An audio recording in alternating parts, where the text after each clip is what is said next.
Hey everybody, how you doing today? Who's been steelhead fishing? Anybody been steelhead fishing yet? It's a little early in most places, but since we're going to tie a steelhead fly today, who's been swinging for steelhead, or who's been nymphing for steelhead? What have you been doing over the past couple weeks? Weather's starting to change in most places. Fall is definitely here. The leaves are knocked down pretty good here in Vermont. It's not so pretty anymore. It's starting to be what we call stick season here in Vermont, that's all we see is sticks. It's brown and gray from now till end of April. So it's getting pretty gray. Here, I can show you the outside. There's what it looks like outside today. So not very pretty. Oops, not as pretty as it could be. Now I see oh, there we go. So we got Dennis from Alberta, and we got Jose. And Jose didn't say where he's from, and Justin from Nova Scotia. Who else is here today? And what have you guys been doing? Justin, you getting any salmon up there in Nova Scotia on your late season? I went muskie fishing yesterday, all day. It was a long, grueling day.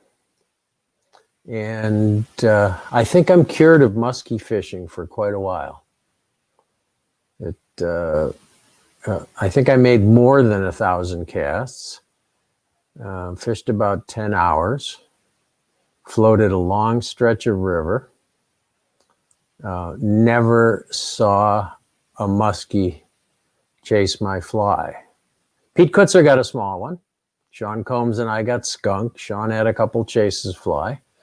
But I think I'm gonna stick to trout and steelhead and bonefish and tarpon and snook and bass and carp and things like that for a while. I don't think I'm gonna go muskie fishing for a while. So let's see what we got here. Ed's here from Florida. Julia's here. Hi, Julia. Say hi, Julia. Hello, everybody. Nice to be with you today. Julia's here, and Sean's here from Scotland, and Cliff from Oregon, and James from California, Mark from the Gulf Coast of Texas. So we got all kinds of geographic representation here today. So who's been steelhead fishing? Who's been steelhead fishing? I don't see anybody. I don't see anybody that said they've been steelhead fishing. Well, we're going to tie a steelhead fly today. Not that you couldn't use this fly for trout, swinging for trout, or even stripping for trout. The Intruder was designed by a gentleman named Ed Ward in the 1990s for fishing in Alaska and for fishing for steelhead and Pacific salmon. He was from the Pacific Northwest, or he is from the Pacific Northwest. And the original Intruder was tied on a long shank hook. And it was a long fly that was kind of muted and earth tone colored, more to imitate a sculpin. And people steelhead anglers from the Pacific Northwest picked up on it and changed it a lot. One of the things they did, which I think is to great benefit, is they stopped tying it on a long shank hook and tied it on a shank or a broken off hook. We'll get into the shanks in a minute. And then put a short shank, wide gap hook onto the end of the fly with a piece of wire. So this allows you to get a long, skinny fly with a long body and still have the short shank hook. It's attached with a piece of wire. So the fish doesn't get that kind of leverage to remove the hook that it would on a long shank hook. It hooks much better. And since the hook is way back at the tail end of the fly, it lessens short strike. So if the steelhead makes a short strike on the fly, it's more likely to get hooked. So that's the one of the main differences. The other difference is that this fly is now tied in all kinds of steelhead colors and with all kinds of materials. The most important part of an intruder style fly, and that's what it is really, it's a style of fly, is having that short shank hook tied on the end with a piece of wire or some backing, and then lots of long flowing materials that give this fly movement in the water, and also materials with variegations like guinea hen and Amherst pheasant tail, because anytime you introduce something with bars on it or variegations, it seems to give the impression of movement to the fish, even if that particular material isn't moving. So the combination of marabou and ostrich and these materials with bars on it makes this thing really look alive in the water. Now, what's it supposed to imitate? It's supposed to imitate somebody else's intruder. The intruder is definitely not, it may look like a leech or a bait fish to the fish, but that's not what we're trying to do here. We're not trying to specifically imitate anything. We're trying to stick something in front of the steelhead that looks like it's alive, that looks like it's annoying, and it's small enough so that the steelhead can attack it and crush it, and not too small that the steelhead doesn't think that it's a threat. So it's just something in a steelhead's face that's going to swing in front of its face, and it's going to be wiggling and moving and looking alive. So, and then as far as color is concerned, who knows, right? We don't know. From day to day, the color preference of steelhead may change, and do they see color or not? We are not totally sure. We think they do. But we make these things in all different colors. So as I'm tying this fly today, just remember that there is no standard material. There's no standard color to this thing. You can, what I did with this pattern is a while ago, I went and found this particular way of tying an intruder on the internet. And I watched a video, and I really liked the way the materials were put onto the hook. And I liked the way it flowed and moved in the water, and it caught a bunch of steelhead for me. So this is the way I tie them. And I happen to like this color combination, blue and black and purple. But, you can tie it in whatever colors you want. So there's no right or wrong here, other than you want all your materials to have flow and to have movement and to have sparkle. So that's all there is to it. And the fun thing about tying an intruder is you can really come up with your own design and your own pattern and your own materials. And the one I'm going to tie today is fairly complex. And does it need to be that complex? Probably not. But it looks really good, and it's fun to tie. And it's probably the closest thing we have in steelhead fishing to the elegance of a full dress salmon fly. Maybe a steelhead spay fly is close in elegance and flow and beauty to a full dress Atlantic salmon fly. But you can also tie an intruder in a spay style fly. So it's an attractor. Who knows what color? It's going to take a while. It's got a lot of steps. So I'll take a couple questions before we get started, and then I'll start tying. So anybody have any questions?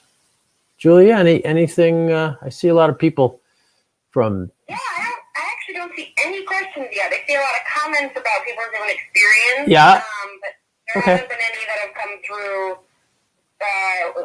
as a specific question. Roger Bird's here. No SAC, no bad kids today, Roger. You didn't have to. You didn't have to pay attention to the bad kids. They were all good today. That's great. Oh, we got Francisco from Chile, and Amy from Orofino, Greg from Bellingham, Washington, and Steelhead Country. Great. Rick from the Salmon River, New York. Chris from Northern Michigan. Wow. All kinds of places. Okay, so let's tie one of these silly intruders. Let's go over and tie one. And Julia will read me your questions as I'm tying, because I won't be able to look at the screen here. So I'm going to switch cameras, and we'll start tying. And ask your questions as they come up. All right, so we're going to start with, now, Shanks. This fly is tied on a shank, and shanks can be lots of different things. I'm using same kind of shank that I used on the Game Changer, because I had one. A really classy way to tie this is on a Waddington shank, because it has an up-looped eye. I don't think there's any real benefit to it. I don't think there's any benefit to the way the fly rides, or to the way the fly swims, or hooking qualities, because the hook is going to be this thing back here. Now, you can make your own shanks. You can make them from a cotter pin. You could probably make one from a paper clip, because you don't need a lot of strength in these shanks, because the strength is all in the hook and the wire that you have attached to it. So you can make shanks out of pins or wire. There's some Global Fly Fisher has some pretty cool stuff about different kinds of shanks on the internet, and there's a whole discussion of different kinds. But I'm going to use this one because I have them. This is a 35 millimeter shank, so it's fairly long shank, longer than I used for those Game Changers. And what I'm going to do first is, there's no reason to have that loop on the end, because this isn't going to be an articulated fly. So what I'm going to do, and the same thing I did with another fly, I forgot which one it was, maybe the Game Changer, is I'm going to bend that back end, not the eye end, but the back end. I'm just going to bend it straight. Try to get it straight. All right, I've got a question for you when you're ready, Tom. Yeah, go ahead.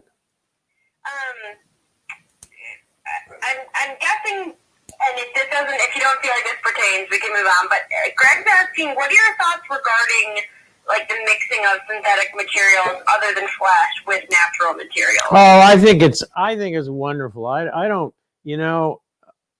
I like mixing them, because there's certain things you can do with naturals. Like there's nothing synthetic that really replaces marabou or ostrich. Yet there's nothing natural that will do the same thing as flashabou or diamond braid. So I believe that you should mix and match and use those materials to best come up with a fly that has the look that you want. So you can see I've just bent that out. It's a little crooked, but it's not going to matter. I can adjust that in the vise. And I bent the shank a little bit. It had a little bit of a kink there, and I just kind of bent it to straighten the shank. You could take a hook. You could take a nice salmon hook if you wanted to, and tie it in a salmon fly hook, and then cut off the bend at the end. I'm going to cut this off at the end, so it doesn't matter what it looks like. So let's put this in the vise.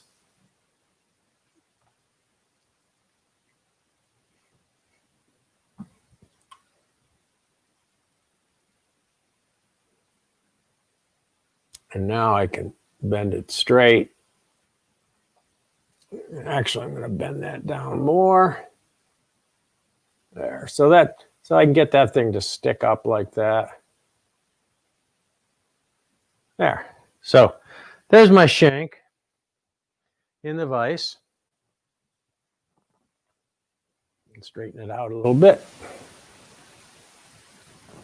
I've got this camera at a little bit of an angle here today because I have to get back quite a ways because this is such a big fly. Now I'm going to use 6/0 thread. I like 6/0 on this because you're going to be putting a lot of stuff on here, and you need some room because you're going to put a lot of stuff on here. So first of all, I'm just attaching the thread to the hook the way you normally would do it and wrap it all the way back to the bend. You notice I got a little kink in that hook, but that doesn't matter. So I'm going to bring it all the way back to there. And then I am going to take some wire. You can use some backing. You can use wire. I like this Senya's Intruder wire. And you want a piece that's about twice the length of the shank plus a little bit more. I'm just going to eyeball it and cut it off later. So I got a piece of the wire. And then I am going to run it down through the eye of the hook from the top. So I'm going to even out the ends of that wire.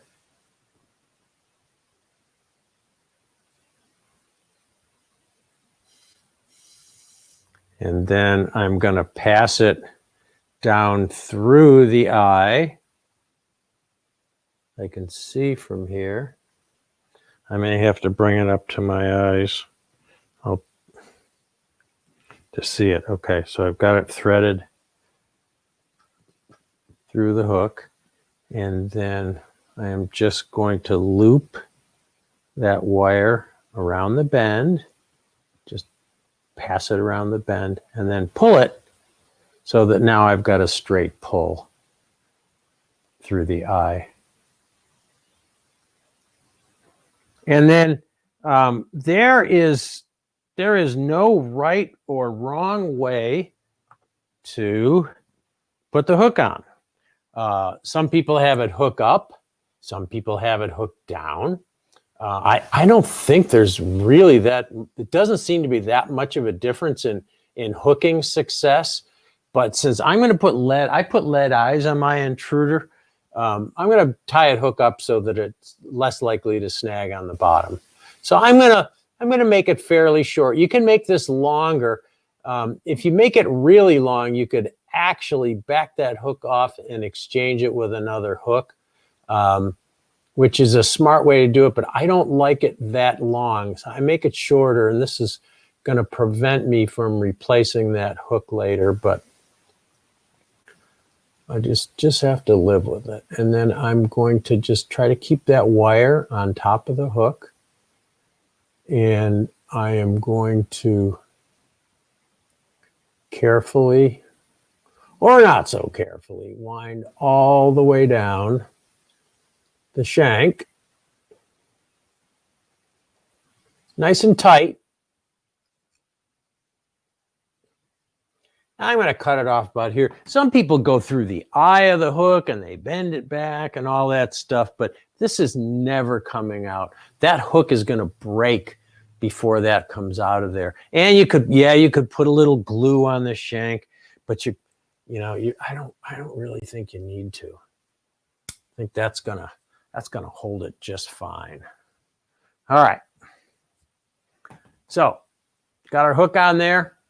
Now we're going to wind back. And I hope I remember all the parts to this thing in order because there's so many parts. Now I'm going to form a dubbing loop. And I'm going to use some Senya's laser dub in a steely blue color right here. I'll pull some of that out because I'm going to pull a fair amount out because I'm going to need some for the front and the back. So I got a ball of Senyo's laser dub, which is nice. It has a little sparkle to it. It's nice and soft, easy to dub. And I'm going to dub it in a loop. So I'm going to form a dubbing loop. The first thing, actually, let's go back to the other camera. The first thing I'm going to do is tease out enough for the little bump that I'm going to put in the back. Before I even start anything, I'm going to kind of line this up into a little bit of a kind of an extended lump of fur there. And then I'm going to form a dubbing loop just by squeaky. I got a squeaky bobbin. It drives my wife crazy. And I've been meaning to put a little wax or silicone on that bobbin because my wife always thinks there's something weird going on. She hears all these squeaks upstairs and she doesn't know what's going on. So I got a dubbing loop here. I'm going to wax it just to help stick the stuff to the thread. And then I'm going to put that dubbing inside the loop, like so. And then I screwed up because, oh, maybe I didn't. I should have put this dubbing spinner in there before I closed the loop. I always forget to do that. There, okay. Let's see what you can see there. You can't see all of it. And I'm going to spin. I'm going to spin my dubbing spinner and then pinch it and then let it spin. You don't want to spin this too tightly. And I got much more than I need there. So now I've got a bunch of blue fur on the hook. And I'm gonna, I got way too much, which is unfortunate because it's gonna make a little lump when I cut it off. And the reason you're putting this lump here is because you're gonna have a bunch of ostrich hurl there, and you want this bump to kind of lift it up. All right, so there's the bump. And then I'm going to take a piece of Velcro that I taped to a popsicle, or I stuck to a popsicle stick, which is this thing here, and I'm going to rough up the dubbing. I'm just going to rough that up so that it flows back.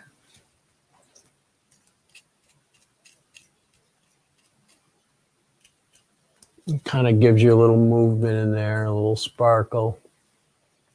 If you do your hook, if you put your hook on like I did, be really careful. You're going to catch your finger on that hook. It's going to happen.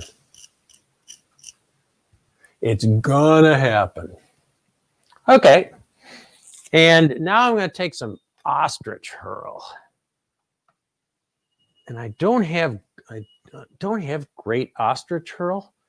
What I would like to have, and I just don't have a piece, is I would like to have some ostrich hurl with fluffy fibers all the way to the tip. And I've got this ostrich hurl that gets kind of narrow and skinny at the end. So what I've been doing is I'm going to take a pretty good sized bunch of ostrich hurl. I'm going to cut that.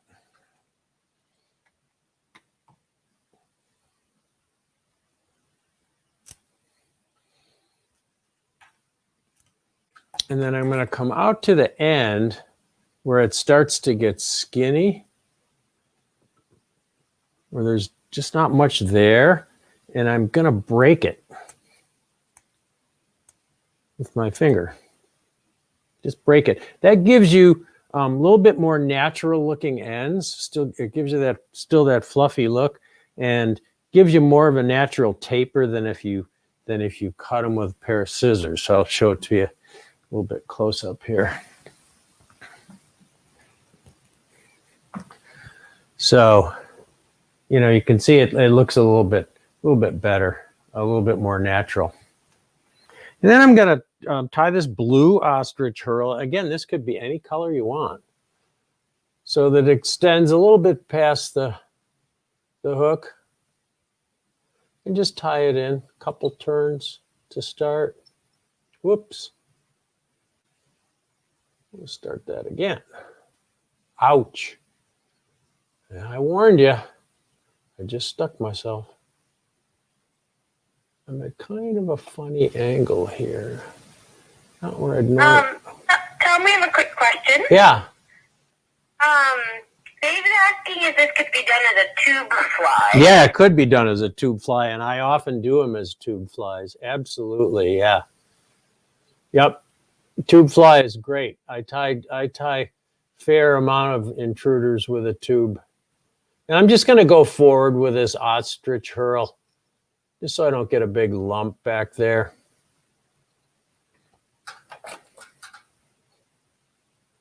We're going to cover all that up later, so it doesn't matter. And then I'll come back.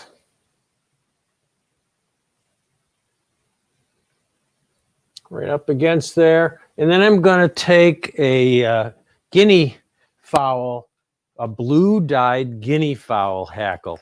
And again, this could be anything. Could be a grizzly dyed blue. It could be you know, pheasant body feathers. But the guinea fowl has that nice speckling that again gives you the impression of movement that we talked about. And I'm just going to strip the fuzz from the bottom of that feather. And then I'm going to hold it at the very tip, stroke the fibers back, get as many as I can, still leaving enough tip to tie it in. So there's your guinea hackle. And then I'm going to tie this in shiny side up, right up against there. And I'm going to wind forward over that tip so that it doesn't come out when I try to wind it. And then you're just going to wind this like a wet fly hackle.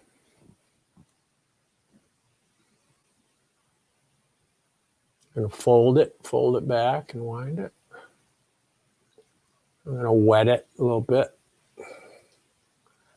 And then just wind.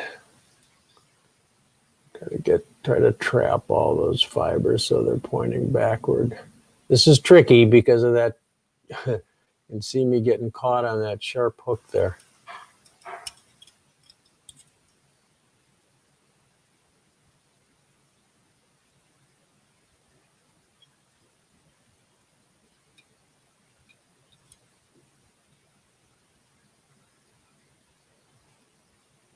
And right about there is the end.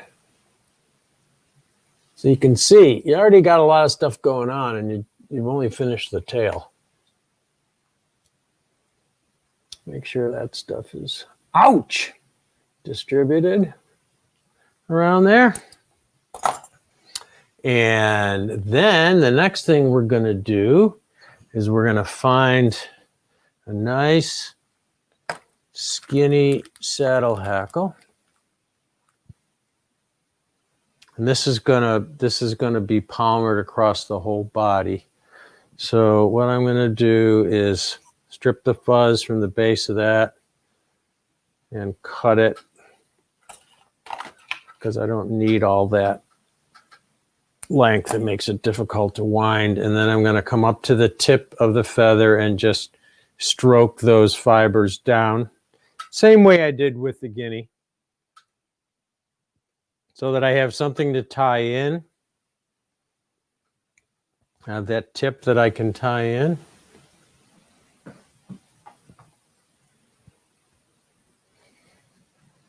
So I'm going to stroke these back, get them out of the way, tie in the tip,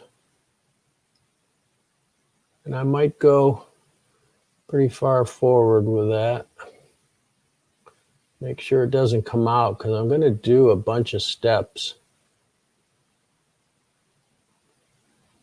before I wind that, and I don't want to have to backtrack. So I'm going to make sure that that feather is in there. I'm going to tweak it, make sure that it's not going to pull out when I start to wind it. Okay, so now we're going to use some diamond braid to give it a shiny body. So I'm going to grab some pearl diamond braid. Could be blue, could be purple, could be anything. And I'm just going to cut a piece off. This stuff is flat, so it's braid, but it winds pretty well.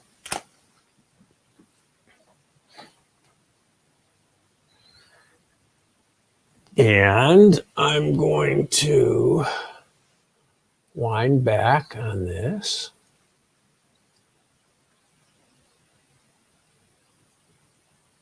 All the way to where that saddle hackle and everything else is tied in. Looks about right. And then I'm going to come forward and try to even out that body with my thread. You don't really want any taper in this body. You just want it kind of a uniform tube.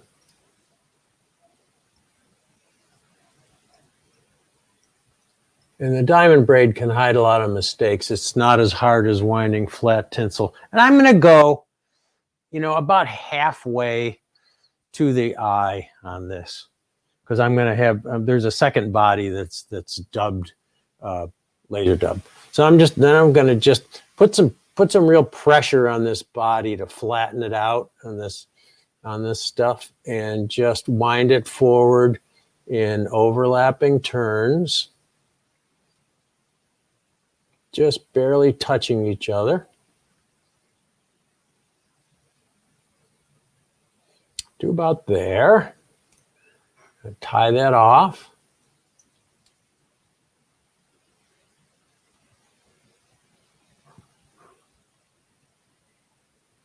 Snip it. I can find my scissors.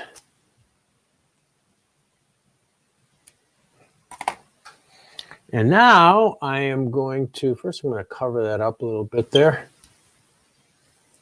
So now I'm going to add the front body, which is going to be that same laser dub that I used for the front. And I had some here. But I lost it. Tom, we have a question from Tim Flagler. I don't want to answer it. He's asking if you could use blue painter's tape for the body. Yes, Tim. I use blue painter's tape all the time for the body. You better be practicing your undertakers, Flagler, because I'm gunning for you. Oh, it's all right. I got sidetracked there by that Flagler. So I'm just taking another. I've taken another length of that laser dub and kind of laid it out. And I'm going to form another dubbing loop. Squeak, squeak. And then I am going to put blue painter's tape into the dubbing loop. Just kidding. Why does he make so much fun of my painter's tape? Anyway, I don't get that. Why does Flagler make fun of my painter's tape? It's very useful for fly tying.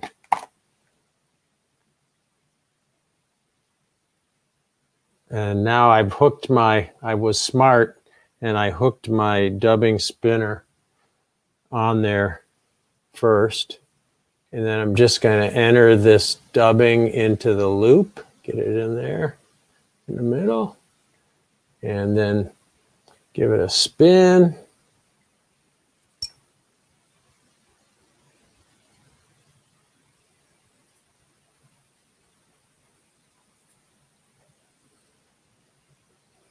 And then I'm going to, better advance my thread up to here. So then I'm going to, it's not quite going to be as long as the silver body. About that much. A little bit longer than the bump you put in the back.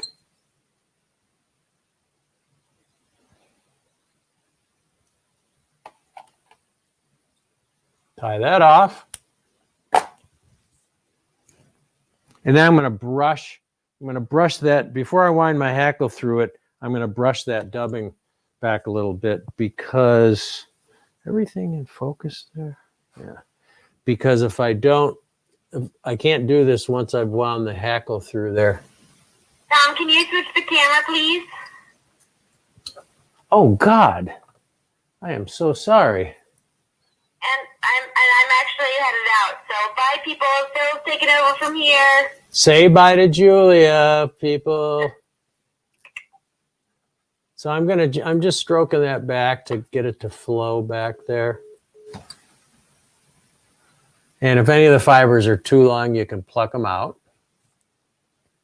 And then you're going to wind the hackle. So what I've just stroked those back, but I'm going to bring them forward here so that I don't bind them down when I come through with the hackle. And this is a long hackle, so I don't even need, and don't want to use hackle pliers here. I'm just going to wind it with my fingers.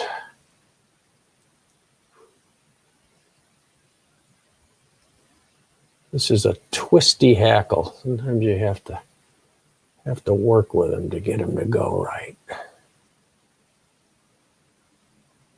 And not too much hackle. You know, you want to space it. And then once you get up here, then you want to stroke that fur back and go over the top of it. Right through your thorax, or whatever you want to call it, second body. And then tie off.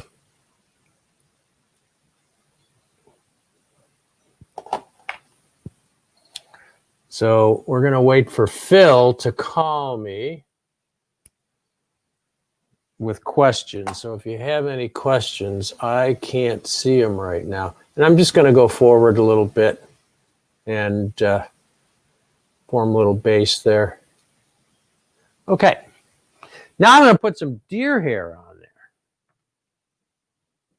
And I'm going to take some blue deer hair. And this is to form kind of a collar that will hold all that flowing stuff away from the body so that it...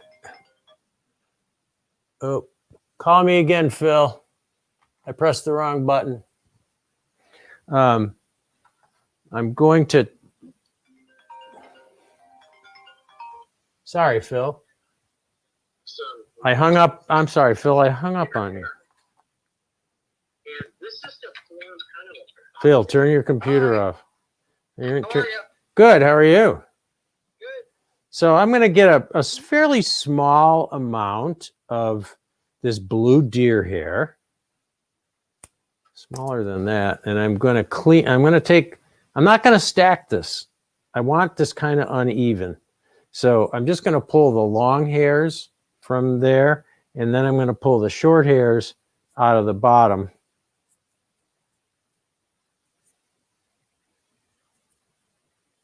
So that I have a fairly sparse amount of deer hair. And then I'm going to cut it off fairly short.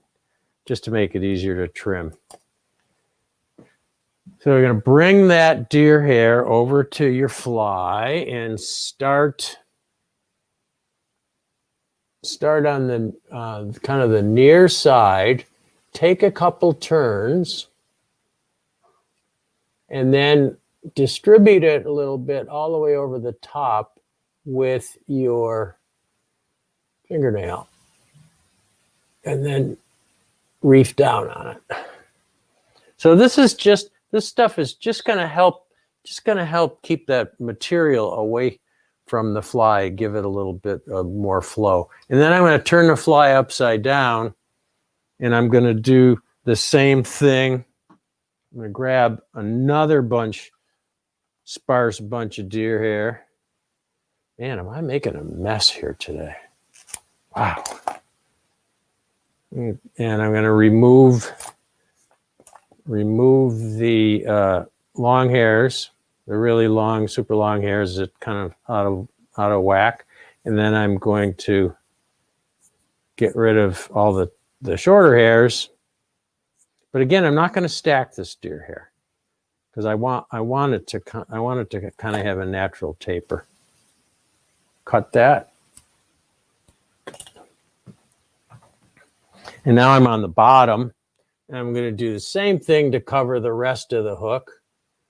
I'm going to tie it down, let it roll a little bit, and then let it roll a little more, and just make sure that it's distributed all around the hook. Okay? Give it a couple more secure turns. Really tight. And now I'm going to trim all the butts of the deer hair out of there. So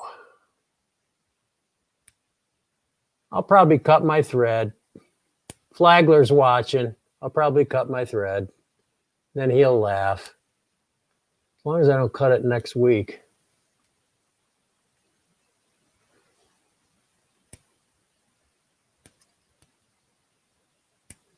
You want to trim that fairly close to the nubs. All right, so there's your little deer hair collar.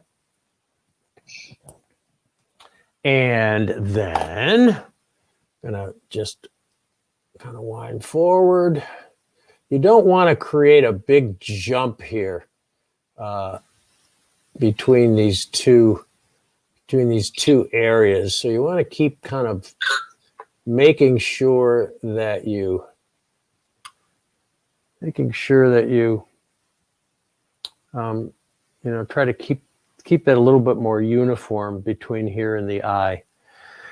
And let's see, what's next? Next is some more ostrich hurl. And this is a bigger bunch because this is the wing. So I'm going to grab a big bunch of ostrich hurl. And I wish I had thicker ostrich hurl, but this is the blue piece that I got, so I'm making do with it.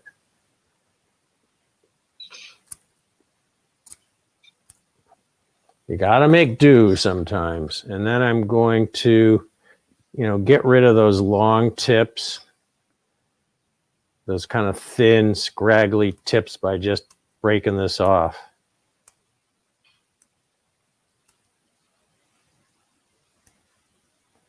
There. Now I got more or less a natural taper to the end of there. And then we're going to make this wing about as long as the tail, to the end of the tail, maybe a little longer. Tie that in.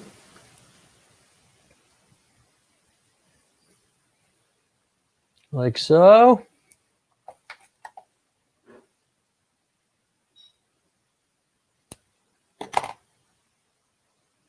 Wind forward, wind back. So we don't have that crazy ramp. And then we're going to take a couple of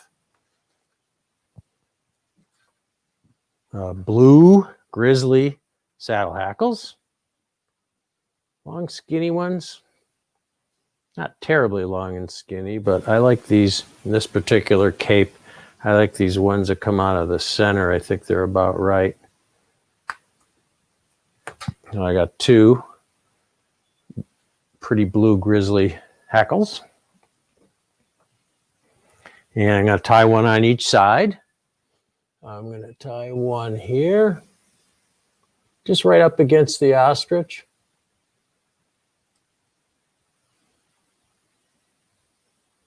A couple turns to start, and then I'll put one on the other side. Turn the fly in the vise. No questions at this point, Phil? None that I see. Okay. You do know it's Roger Bird's birthday, though, right? Oh my God, I didn't. It's Roger Bird's birthday? Why didn't that? That's what I'm told. That's a national holiday. Why didn't that appear in my Outlook calendar? And those look pretty good. So we're going to cut them off.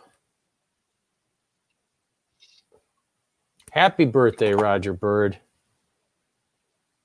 And then again, I'm going to go down and back so that I don't get that big ramp. And now, next, I'm going to take a bunch, I think. No, I'm going to do the flash next. So I'm going to take some kind of bluish, blackish, purplish flash. I don't even know what kind it is. I found it in my flash box, and it looked to be a nice color to go with this fly. In a small amount. Don't overdo the flash on this fly. Fairly sparse. Maybe, at the most, a dozen strands.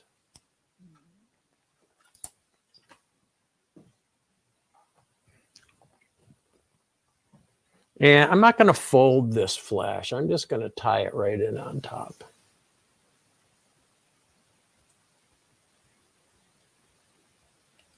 Trying to eliminate bulk here. And the folding deal is a little bulkier. And then I'll just trim that flash to be about the length of the wing.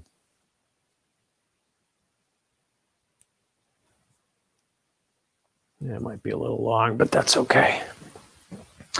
And next, there's a lot of stuff in this fly. Next, I'm going to take some blue dyed Amherst pheasant. I'm going to find a place in the feather where the feathers are nicely marked.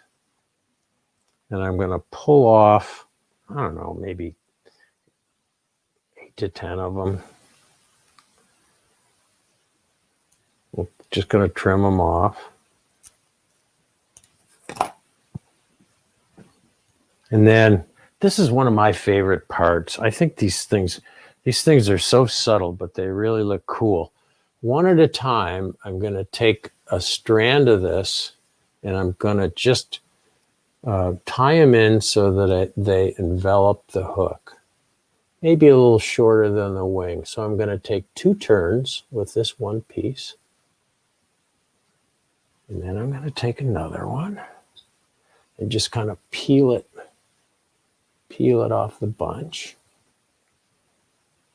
I'm going to put another one a little bit further around the shank and tie that in.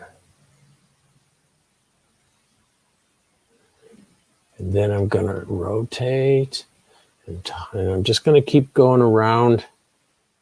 Just going to keep going around the hook and tying these little single Amherst pheasant fibers in there. It just looks, I think it looks really cool.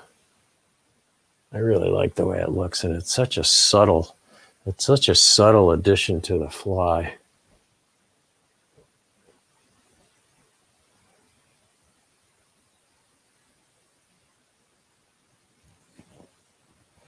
Sometimes those fibers are tough to peel apart. And there's another one. You know, just kind of evenly space them.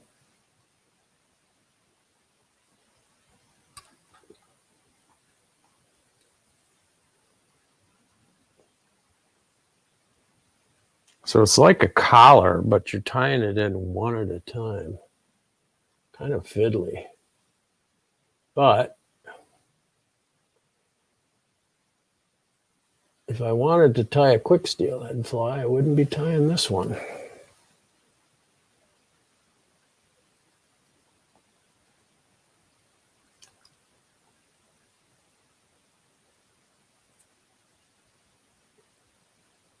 And it looks like we've gotten all the way around. 2 turns or each one, and then we'll trim those.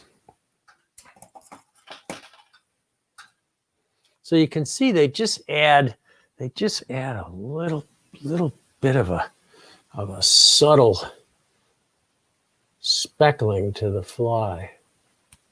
It's a pretty cool technique. I don't know who first started doing it. It's not an old technique. It's a fairly modern technique. And then we're gonna wind over those.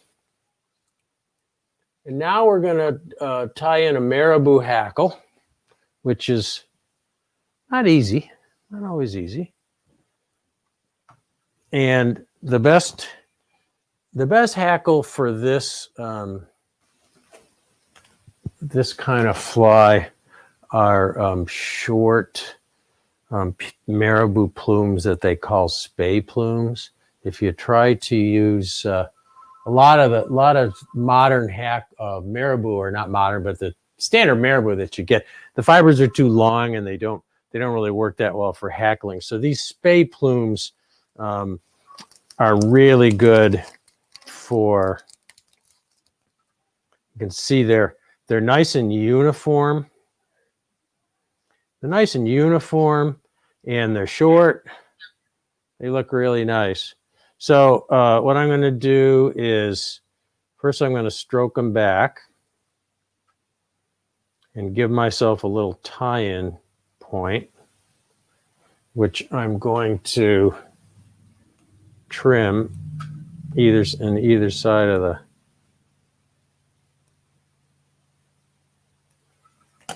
And then I'm going to come in, and I don't want a ton of marabou here. So I'm going to come in and cut this.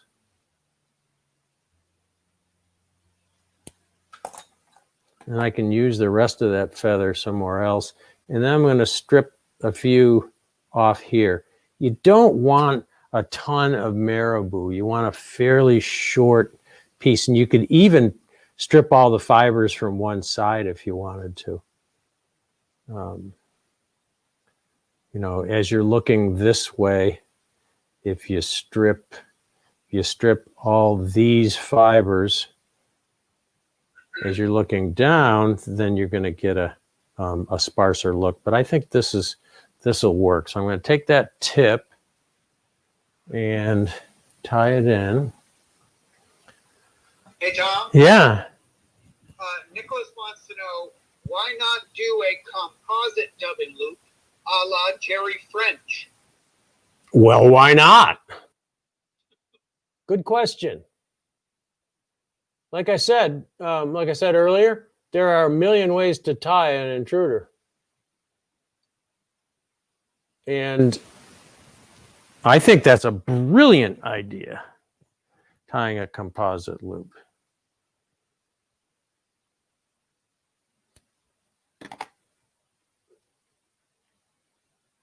So I got that marabou tied in there. And you have to be careful with marabou. It's delicate. You have to have a light touch. And you're going to stroke it back. Be careful you don't hook yourself on that hook back there. And we're just going to fold that marabou.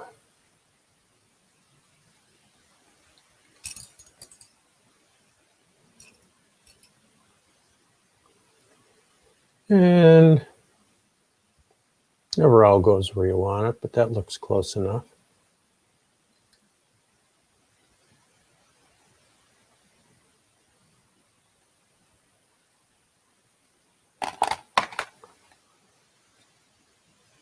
Get rid of that.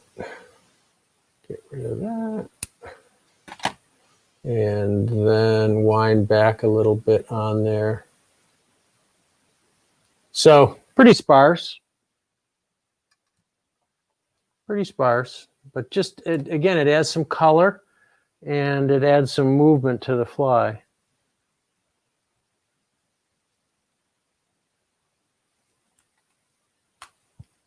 And the next thing is another hackle on this, the way I tie this anyways. And there's a, I like to use a not so fluffy feather. So there's a number of things you can do. You can use this, they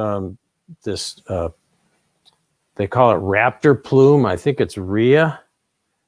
And you can see that the fibers are not as fluffy. Or you can also use a pheasant body feather that's been dyed black. You know, it's kind of heron-like feather. But let's see, should I use the pheasant? I'll try that rhea. And the trouble with using this rhea is that you can really only use the tip. It gets too stiff down in here. You have to use it for something else. So I'm gonna cut the tip off there. And I am going to strip all the stuff from one side. Let's see, it's going to wind like this. So I want to figure this out. Going to wind like this. So I want to strip this side. So I'm going to just strip this side so that hackle is fairly sparse up there.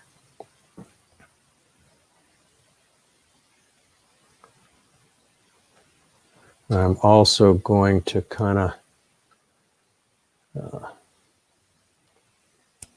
trim down that tip a little bit so I don't have a lot of bulk to tie in.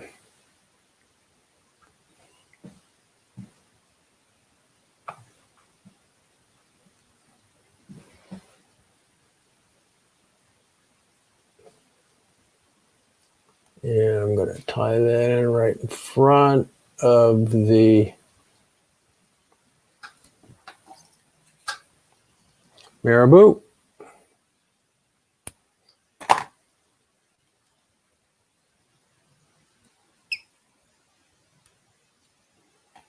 And grab my feather with a pair of hackle pliers and wind that in front of the purple, if I can get it to go the way I want it to. There. Kind of going the way I want it to. So you could even use a kind of a sparse marabou feather here if you wanted. But it just gives it a slightly different texture, which, you know, gives you just a little bit different kind of movement in the fly. And it's all about the wiggle in this fly.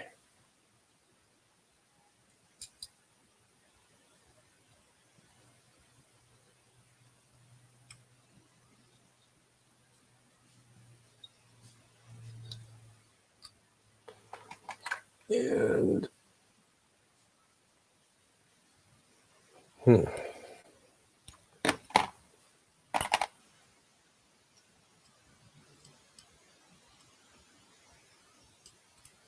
it kind of slipped forward on me, but that's okay. We'll wind back on it. It'll look fine.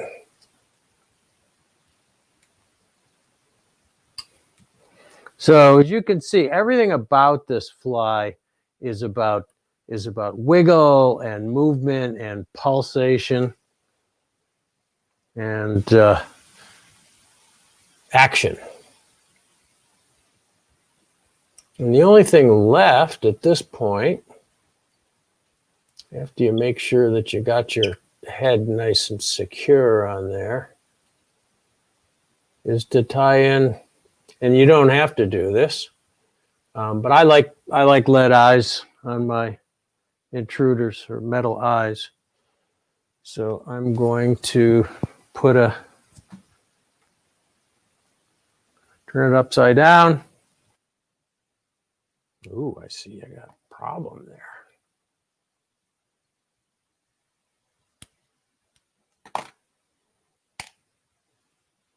And I'm going to take some silver eyes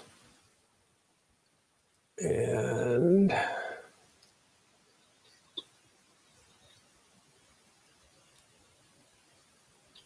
kind of tough to get in here. The first couple turns are always the hardest. Once you get crosswise on there, you're usually okay. And then back and forth and back and forth.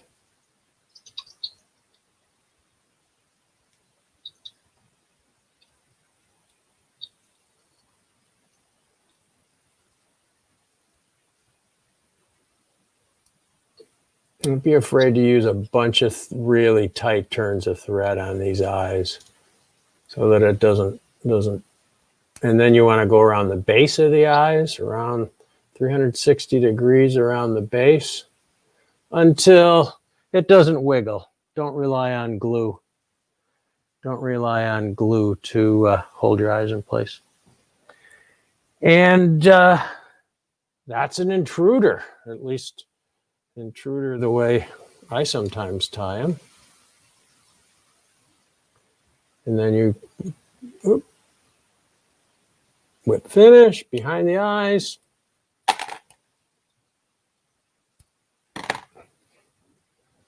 And you can see that thing is really gonna, if I blow on it, it's really gonna wiggle in the water. It's gonna give you lots of action. And then, make sure you put a good coat of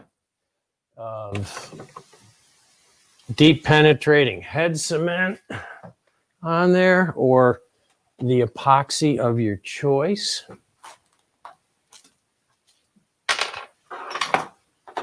This is a fine place to use a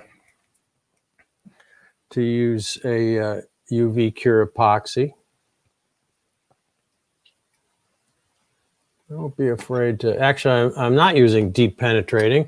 I am using high gloss head cement because this is a big, thick head, and you want this to be glossy. And let it get back into those materials a little bit.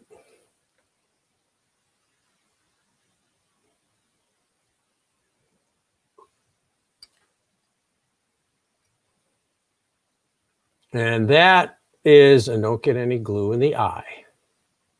That is, that's an intruder the way I tie them. Again, there's lots of variations. If you go on the internet and look, you'll find hundreds of different intruder patterns, and they're all good. This is the one I like, and I hope everyone enjoyed it. This is probably more complicated than a steelhead fly needs to be, but it's a pretty fly. It's got a lot of motion and a lot of sparkle and a lot of action. And they're fun to tie. They're fun to put together. Tom, a couple of people asked for other suggested color combinations. All black, black and blue, black and purple, orange and red, orange and black, orange and purple, white. Let your imagination go wild. Look at the steelhead colors that work, either the steelhead lures that people are using or the steelhead flies that people are using, and use those colors, or just go nuts. There's Also, Treg wants to know what you're using to film this. I'm using 3 cameras. I am using this one here is a Sony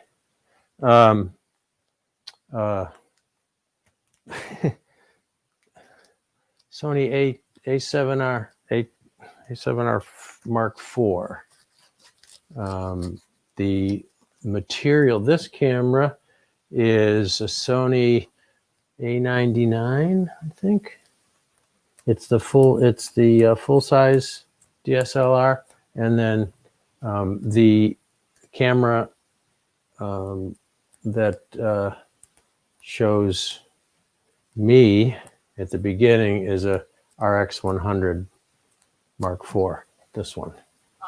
This one. Oh, it just went off. Wood Duck Dave wants to know if you cut off the bottom piece in the vise. Oh yeah. Sorry. Yeah. I forgot about that. Yeah. I don't think it would track very well in the water. No. Yeah. So yeah, you just. I am so sorry. Good question. Very good question. Yeah. Let me just go to this camera here. It's a little easier. So yeah, you just come in really close and just cut that off. And if you were using a hook, using a standard hook, you could do the same thing. Just cut the bend off the hook. Yeah, I'm so sorry. I should have mentioned that. Very important to cut that off before you go fishing. What else we got? Chris says he's had great success in the salt for stripers and such with a chartreuse intruder. Yeah, I would imagine this would be a good striper fly. I would imagine it would be a great striper fly. Absolutely. Absolutely. That's it. Okay, well, there it is. Is that focus? Yeah. It is in focus. Thank you, everyone, for tuning in today and staying with this long, involved fly. Again, you can leave out some steps. You can add some steps if you want to make it even more complicated. You could put jungle cock eyes on it or something. But it is a fun fly to tie, and they do work. They do work quite well. They're very effective. So thanks, everybody. And next week is the flagler tie-off, and we're tying an Atlantic salmon fly next week. We're tying the Undertaker Atlantic salmon fly. So, for whom is the name going to be appropriate, Tom? For flagler. For flagler. He's going to need an Undertaker when I'm done with him. No, I don't hold out. The money's not on me. The money is not on me. I don't have a good track record against flagler, but what the hell? We'll have some fun, right? Good time is had by all, every time. Yep, always is. Well, thanks, everybody, and I look forward to talking to you all next week. Bye. Bye.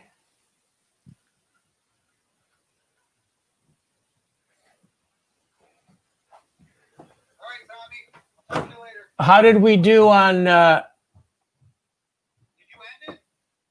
No, I'll end it.